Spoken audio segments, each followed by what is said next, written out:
இந்திய அரசியலமைப்பு சட்டம் வலியுறுத்தும் மதச்சார்பின்மை கொள்கையை திராவிட மாடல் அரசு எந்த நிலையிலும் எந்த நாளும் பாதுகாக்கும் என முதலமைச்சர் மு.க.ஸ்டாலின் உறுதிபட தெரிவித்திருக்கிறார்.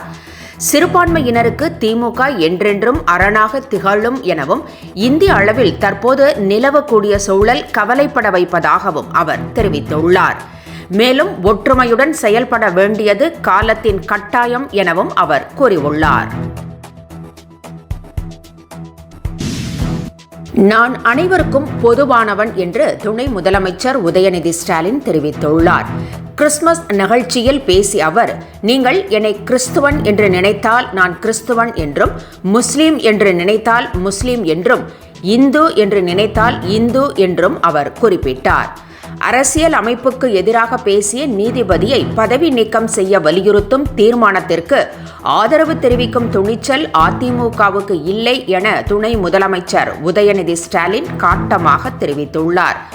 பாஜக கொண்டு வந்த ஒரே நாடு ஒரே தேர்தல் திட்டத்தை அதிமுக ஆதரிப்பதாகவும், இப்படிப்பட்ட அதிமுகவை ஒரு சில சிறுபான்மை அமைப்புகள் ஆதரிப்பது கவலையளிப்பதாக உள்ளது என்றும் துணை முதலமைச்சர் குறிப்பிட்டுள்ளார். திமுக என்பது மூழ்கும் கப்பல் என்று பாஜக மூத்த தலைவர் ராஜா கடுமையாக சாடியுள்ளார்.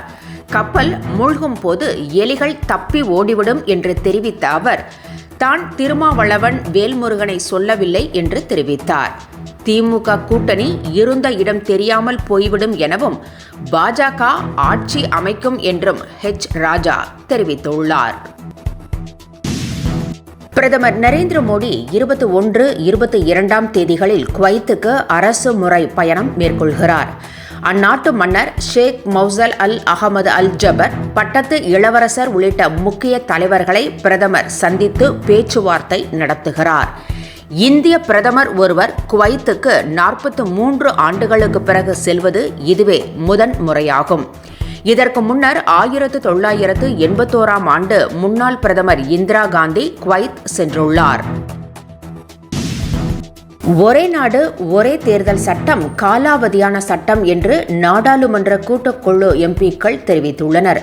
நாடு முழுவதும் மக்களவை, சட்டமன்றங்கள், மாநகராட்சிகளுக்கு ஒரே நேரத்தில் தேர்தல் நடத்தும் ஒரே நாடு ஒரே தேர்தல் சட்ட மசோதாவை மத்திய அரசு நாடாளுமன்றத்தில் தாக்கல் செய்தது. இந்த மசோதா நிறைவேற்றப்பட்ட போதிலும் எதிர்க்கட்சிகள் கடும் எதிர்ப்பு தெரிவித்தன. எனவே மசோதாவை நாடாளுமன்ற கூட்டுக்குழுவுக்கு அனுப்பி வைத்திருக்கிறது. இந்நிலையில் ஒரே நாடு ஒரே தேர்தல் குறித்து ஆலோசனை நடத்த மக்களவை, மாநிலங்களவை எம்பிக்கள் நியமிக்கப்பட்டு அவர்கள் பெயர்கள் அறிவிக்கப்பட்டது. அதில் மக்களவையை சேர்ந்த 21 உறுப்பினர்களும், மாநிலங்களவையைச் சேர்ந்த 10 உறுப்பினர்கள் என 31 பேர் நியமிக்கப்பட்டுள்ளனர். இதில் திமுக எம்பிக்கள் செல்வ கணபதி, வில்சன் ஆகியோர் நியமிக்கப்பட்டுள்ளனர்.